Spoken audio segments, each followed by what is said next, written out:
מה נשתנה הלילה הזה מכל הלילות, מכל הלילות. Why is this night different from all other nights? That's a question that we ask each year at the Passover Seder. And it's a question that traditionally has 4 answers. What makes this night different from all other nights? On Seder night, we eat bitter herbs. We dip them twice. We eat matzah and we don't eat chametz. And we recline when we eat. But this year, there's an extra answer to that question. Why is this Seder night different from all other Seder nights? This Seder night is different because we are marking Seder during a time of social distancing, when we are encouraged for the well-being and safety of everybody to try and avoid all unnecessary social contact, where the right thing to do in order to keep our families and the people that we love safe is to stay apart. And so on this festival of Passover, on a holiday where it's traditional to gather together as many people as you can, instead, the real mitzvah, the real responsibility, is to pekuach nefesh, to saving a life. And that means that in order to do the right thing, we are across the Jewish world looking at the possibility of spending Passover away from the people who we normally spend our holiday with. My family will be marking Passover by sharing a Seder together online, like many families around the world. And I would like us to think today a little bit about what it means to think about Passover in 2020, and to think about the mitzvah of Seder, and a particular part of the mitzvah of Seder that is about welcoming guests, and what it means to even talk about welcoming at a time when the right thing to do is to separate ourselves physically from other people. Twice in our Passover service, we invite other people in. Right at the start of the Passover meal, we say, Ha-lachma anya. This is the bread of affliction. And we hold up the middle matzah and we declare that our ancestors were slaves and they ate the bread of slavery, and that because we know this experience, we invite anybody who is hungry to come in and eat with us. And that has created a tradition in our communities where we open our Passover Seder to people who don't have anywhere to go for Seder night. We expand the definition of our families to include anybody who shares in our story. And having people with you at Seder is a really important part of the meal. We also, at the end of our Seder meal, open up the door and we invite Elijah to come and join us. Elijah is a symbol of the coming of the Messianic age, an age of hope, an age of redemption. And every year, when we tell the story of moving from slavery to freedom, we end it by inviting in a different time, a new time, a time of hope. The strange thing, though, is that even though for more than 1,000 years, families all around the Jewish world have invited Elijah to join them at a Passover meal, Elijah has never come. So why do we keep doing it? Why haven't we taken out the bit of the Haggadah that encourages us to invite Elijah in? I think that's a really important question for us this year. Why do we keep opening our doors, even if we know that somebody isn't going to come? Maybe this year we can understand that as meaning that even though nobody's going to be able to come and physically spend Seder with us, it doesn't mean that we shouldn't open up our doors. It doesn't mean that Passover shouldn't be a festival where we can think and learn about what it means to be welcoming. That maybe one of the lessons that we learn from inviting Elijah in is that Passover is designed to teach us how to welcome. So even though we know that maybe Elijah isn't coming, the Haggadah teaches us to open the door anyway, to be welcoming anyway. That having an open door creates an opportunity for Elijah to come.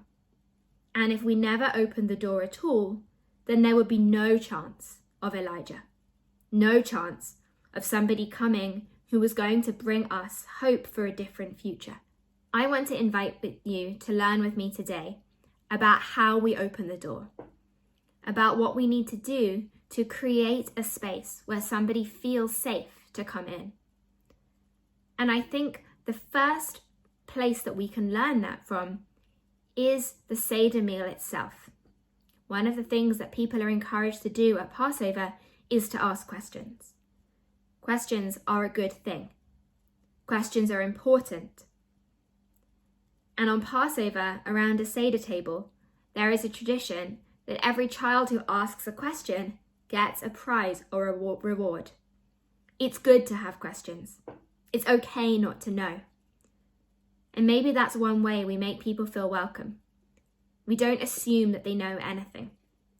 We encourage them to ask questions. We celebrate their curiosity.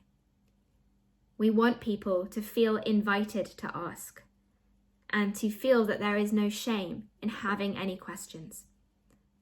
When people know that it's okay to have questions, they also might feel relaxed about when they need to ask, because they know the opportunity will always be there to ask. I think that same lesson is true when it comes to opening the door. Every year we open the door for Elijah, even though Elijah doesn't come. But we keep opening the door because we hope one day Elijah will be ready to come.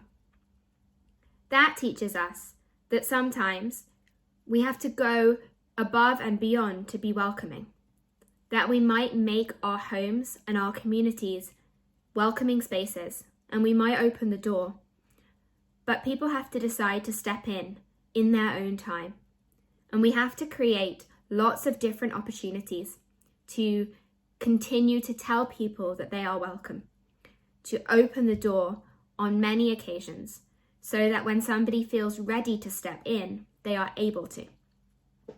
And there is a really useful thing that we can use to think about this idea of welcoming, and it's called the rainbow of inclusion. And what the rainbow of inclusion does is it sets out a spectrum. On one side, there's intolerance, and on the other side, there is celebration.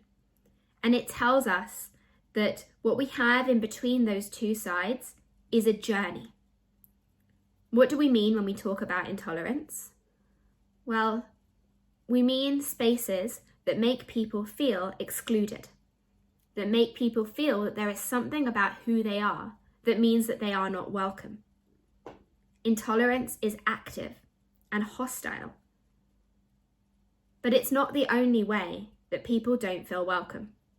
Even though we might not be trying to actively exclude somebody, the way that a place is set up communicates a whole series of messages to people about whether they are really welcome. When I was growing up in a youth movement, all of the people who stood at the front of the room, who led the big activities, were male. I never ever saw a woman at the front of the room leading a fun activity or being silly. That made it really hard for me to see myself as that kind of leader. It made a really big difference to me the year that I saw another female leader at the front of the room. It made a difference because it helped me understand that I could be in that position. It helped me imagine myself in that role. And that's why celebration is so important. When we celebrate difference, when we make sure that people of all kinds are seen in public, it helps people understand that somebody like them is welcome too. And this is true for issues like gender, but also sexuality. It's also true for people with disabilities and for people from different places around the world. It's important that people see people like them, Doing that tells them that they can belong as well. Welcoming isn't just about saying we tolerate people or we accept them. It's about showing them. It's about reaching out, and it's about thinking about all the different ways that we communicate with somebody about how we are going to treat them. The Haggadah teaches that in every generation, a person should see themselves as if they personally left Egypt. One way to understand that is that the Haggadah is trying to teach us empathy. It's trying to teach us to understand what somebody else might have gone through. The whole journey of the Seder is about getting inside the stories of our ancestors and understanding how they relate to our lives today. But by getting inside the stories of others, the Haggadah is also teaching us a skill. It's teaching us how to hear someone else's story and how to try and imagine what it's like for them. For us, given our theme of welcoming, this is a really important skill to learn. The ability to ask, how would I feel if I was in that position? How would I behave? Would I feel able to do this? Would I listen to Moses? Would I feel brave enough to cross the sea? Would I be able to step back from seeing myself as a slave? By doing all of those things, we learn how to ask questions like that. We learn how to put ourselves in somebody else's shoes. And I hope that means that by taking part in the Passover Seder, we learn the tools to try and understand what somebody else might need us to do in order to help them belong. A big part of being welcoming is about being open to learning about people who are different to you. This Passover, we can be guests in a totally different way to any other year, because we can use the internet as a portal to Jewish life around the world. We can see how people in France, people in Australia celebrate Passover, what the traditions of those communities are, and what makes them so special. We might learn something that we want to bring into our family or our communities. It might help us understand different people's experiences. And all of those things allow us to be more welcoming, to be more open. It's a good thing to learn about other people. And even though many of the ways that we learn about the world are cut off from us, we should still be encouraged to open our doors and open our eyes and try and see the world beyond the places that we live. And we are really lucky to live in an era where the internet is a window to so many people living so many lives that are different to ours. This Passover is going to feel weird. This Passover is different. And maybe that difference is an opportunity. It's an opportunity to learn, to think about how we can really learn the lessons of the Seder, to think about what it means to talk about freedom when we are not as free as we normally are to move about the places that we live. It's an opportunity to think about how we do welcoming better when this year we don't welcome guests physically to our Seders, but instead take the opportunity to learn how to welcome so that we can do it better in future. It's a chance to grow, it's a chance to rest, and most of all, it's a chance to reflect on the lessons that have been true in every generation and are true now about the values at the heart of the Passover Seder. The value of community, the value of connecting to your heritage and your tradition, the value of respecting people, the value of fighting for freedom.